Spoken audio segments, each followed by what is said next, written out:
guys, what's up? Today I'm telling you guys all about my favorite childhood books. I have wanted to do this video for such a long time. It's just taken me a really long time to actually, get to film it. Unfortunately, after I had moved this past January, I lost pretty much all of my childhood books. We had like a lot of garage sales getting rid of a bunch of old stuff. I never even thought to go through the books because I thought they were all books I was never going to want again.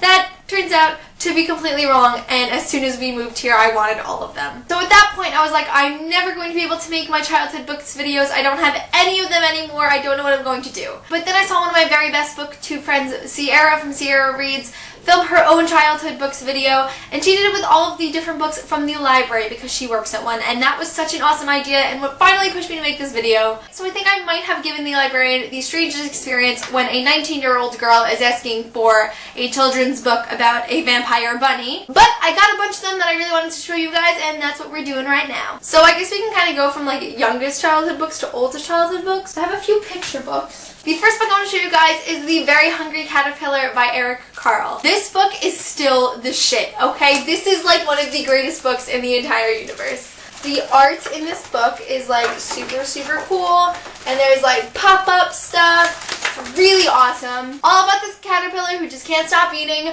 I know we can all relate. It's such a good book, and it's still one of my favorite books to this day. Anytime I see it anywhere, I just have to stop and read it. It's such a good picture book. Oh my god. Literally life right here. Now the next three books that I want to show you guys, I was really excited to go to the library about them because I always had these specific versions that I loved. Unfortunately, I couldn't find any of those versions. I don't know. It's been like 10 years since I've been to that section of the library. So I picked up whatever versions I could find. The first of those books is Alice's Adventures in Wonderland by Lewis Carroll. Now this is another kind of picture book. There's more words than pictures, but it has some really cool art in it. Now that I'm looking at it as an adult, some of it's like kind of creepy. I mean, like, don't tell me that wouldn't give you nightmares. But Alice in Wonderland is definitely one of my all-time favorite children's stories. I've read it a million times. I've watched the movies a million times. When I was in elementary school, I played a butterfly and an elephant in my school play of Alice in Wonderland.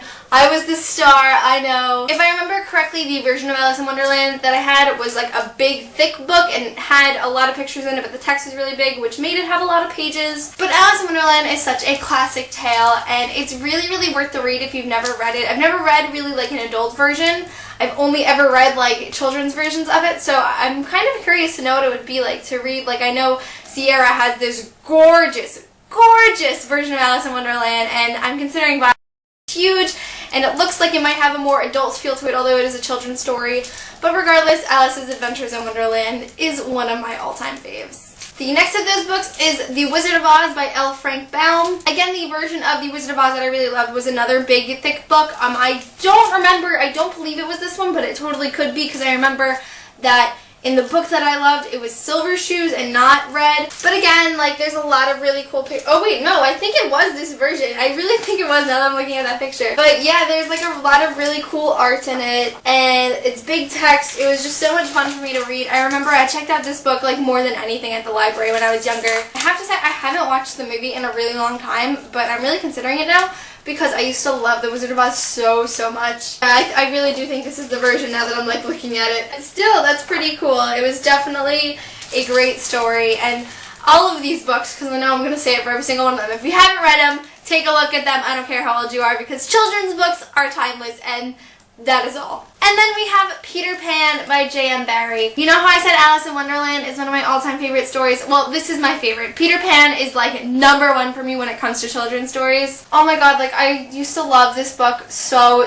much. I had like 6 different versions of it at home. I watched the movie all the time. I had like 6 different tapes, whether it was like a live performance or like a cartoon, or like the one where like Peter was like an actual boy and it was all actual characters and not animation. I loved Peter Pan so much. It is such a good story. Oh my god. This is another one that has like some really nice art in it. It's really cool. I really like these children's books that are like, they're bigger but they have some art in them, so like you still kind of have the feel of a children's book.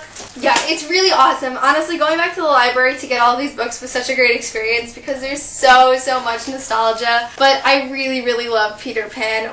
Absolutely my all-time favorite children's story. Alright, now we're kind of getting into where I kind of stopped that whole picture book or picture book-ish phase and we get into really chapter books. Keep in mind these chapter books are still like only 50 to 70 pages. So the first series I'm bringing up is The New Adventures of Mary-Kate and Ashley. I don't know if you guys know how successful Mary-Kate and Ashley were as children. They had like a TV show, they had like a million different soundtracks and movies, and one of their TV shows that they had was called New Adventures of Mary-Kate and Ashley, and where they were kind of detectives. Like I forget what it was actually called, but it had like this super catchy theme song where like they were singing about all this stuff. Oh my god, it was like the best show ever. But basically, Mary-Kate and Ashley, they had like trench coats and hats, and they were little detectives, and they would get called on these really ridiculous cases. I remember the TV show way better than I remember the books, but I remember that there was one, and it was like, there was this haunted ranch, and it ended up just being like a beekeeper. Like, it was the most ridiculous show in the world. But Mary-Kate and Ashley were goals when I was like 9 years old, and so it was really awesome to read all these books about them. I mean, you can see how many times this thing has been checked out. Like, these books were hot off the shelves in the library. Now we have another series that I've talked about a couple of times on my channel, and that is The Adventures of the Bailey School Kids. I love these books so much. When I used to have these books at home, I used to read them like all the time regardless. They're just so good. There's like 100 of these different books, and in these different books there's a group of 4 kids who go to Bailey School Elementary, and they just come in contact with these really weird people that they think are either mythical creatures or mythical beings, and they're trying to figure out if they're actually this person. So for example, in this one they think their new lunch lady is Cupid, which is why the title is Cupid Doesn't Flip Hamburgers. They have ones about genies and witches and Frankenstein and Santa Claus and the Abominable Snowman and angels and gremlins. Oh my god, there's so many. Honestly, out of every book I've ever seen, if you're trying to get a little kid into reading, I highly recommend this series because there's so many, they're such an easy read, and they're so interesting. Bailey School Kids will always have a special place in my heart. Now this is a series that I mentioned before about the vampire bunny, and that is called Bunnicula by James Howie. Let me just tell you, James Howie had to be on drugs to write this book. First of all, it's told from the point of view of a dog, okay? And so basically in this book, the dog's name is Harold and their cat is like Chester, I believe the name is. They get a new household pet, and it's a bunny. And because the family sees that the bunny has the little like V that vampires usually have in their hair, it has red eyes and everything, they call him Bunnicula. And so the dog and the cat are constantly going around trying to like figure out how to expose the fact that they think this bunny is a vampire. Oh my god, like one time I remember distinctly that there was like a steak in the fridge, and like at night Bunnicula would like leave his cage, and like they woke up the next morning and the steak was like drained of all of its juices like it was blood. It was so ridiculous. This book is honestly hysterical, and like I never realized how ridiculous it was until going out and deciding to make this video. But it was so funny, and I really think a lot of kids would enjoy it. And now we're getting into the biggest books of my childhood books. We have The Tale of Emily Winsnap by Liz Kessler. I loved this book so much. I remember I got it at like the Scholastic Book Fair, which a lot of these chapter books are where they came from. Okay, so this is a story about a girl named Emily, and so Emily has never been allowed to swim before for whatever reason, but in her 7th grade class they have to take swimming.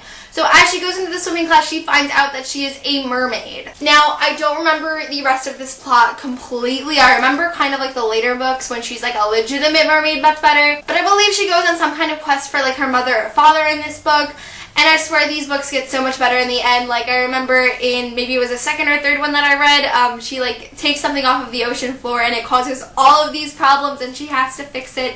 It's a really great series. You know, a lot of these books when I was reading were younger, I didn't even really consider them fantasy, but now that I'm looking at them, I was like, this is why I love fantasy so much. It's books like this and books as ridiculous as Bunnicula and the Bailey School Kids as to why I am such a fantasy nerd. But The Tale of Emily Winsnap was a great book series and I loved it so much. Then we have a series of unfortunate events by Lemony Snicket. Now, I have never finished this series and I'm really disappointed in myself. I had books like 1 through 11 and I've read 1 through 11 a million times. Like I could probably recite these books if I needed to. But I never got to 12 and 13, and I believe the reason was when 12 and 13 were being published, I was out of elementary school and I got all of these books from the Scholastic Book Fair. All of them were from that stupid book fair. So I never really got around to buying the next 2. I really do want to finish them one day, so I'm considering just buying a huge box set of all of them and reading them one day because I loved these books so much. For those of you who are unaware, the series of unfortunate events follows 3 kids who are orphaned, their parents have died, and they're sent away to live with Uncle Olaf, which is a super distant relative, and it turns out that this man, Olaf, just wants their money. So he's really, really horrible to these kids, and throughout the entire series of 13 books, which is a long-ass series, they keep trying to get away from him, but he keeps coming back in a million different ways, and it is such an exhilarating series, let me tell you. Lemony Snicket's writing style is super unique, and if you've ever read any of his books, you know exactly what I'm talking about. Like, one time he filled, I believe it was like 3 pages or so with just the word very or really or something like that. Like, he's ridiculous, and it just makes these books even better. So I promise you guys one day I will finish the series of Unfortunate Events, but for now I really recommend you pick them up because they are so good. Then we have another one of my favorite children's books that definitely has a more mature feel to it, which is Chasing Redbird by Sharon Creech. I love this book so much. It honestly is so dear to my heart. I don't even remember how I picked it up or why or where I got the book from, but basically it follows this girl named Zinni. Zinni has like, what is it, 10 brothers and sisters or something, and she's right smack in the middle, so she's not old enough to have her parents' attention, she's not young enough. She's kind of just in the middle and nobody really notices her. And so one day Zinni is just exploring the woods by her house where she starts to find a trail. As it turns out, this trail is like a super historical trail and it ranges like 20 miles long or something, and she makes a promise to herself to uncover it. And so eventually, as the trail gets longer, she's not able to go home every night, so she starts camping out in the woods. She gets attention from the media about it because it's this little 13-year-old girl who's uncovering this ancient trail, and there's a lot more depth to it than even that. It really is such a complex book, even though it caters to such a younger audience. I love this book. I don't care how old you are, pick this book up. It is so good, and I know you will love it. And then we have the final book on this list that I believe will be on anyone's list who makes their favorite childhood books video, and that is Harry Potter by J.K. Rowling. I cannot remember when I actually started Harry Potter. I believe the first time I heard of it, I was in like 3rd grade, probably around like 4th or 5th grade, which was when I really started this series. But I have been a huge fan of Harry Potter since, I believe, the 5th one. It was at least when like the 5th one was getting released, because I remember I was waiting on the books for the 6th and 7th. I just love Harry Potter so much, and although it is really considered a children's book, I feel like it really does become a YA novel as the series goes on, and that's probably why so many people of various ages love it. It's just that it doesn't only cater to a younger audience. There's something in Harry Potter for everyone, and I know there's a couple people in the world who have not read it, and y'all are really weird, but you need to pick up Harry Potter because it'll change your life forever like it did mine. Those are some of my all-time favorite childhood books. If you have ever read any of these, let me know in the comments below because I'm always looking for more people to talk about all of my old favorite books with. And let me know in the comments a couple of your favorite childhood books that I didn't mention, and maybe I've read them and just didn't include them in the video. That is it for this video, and I will see you guys soon for a new one. Bye!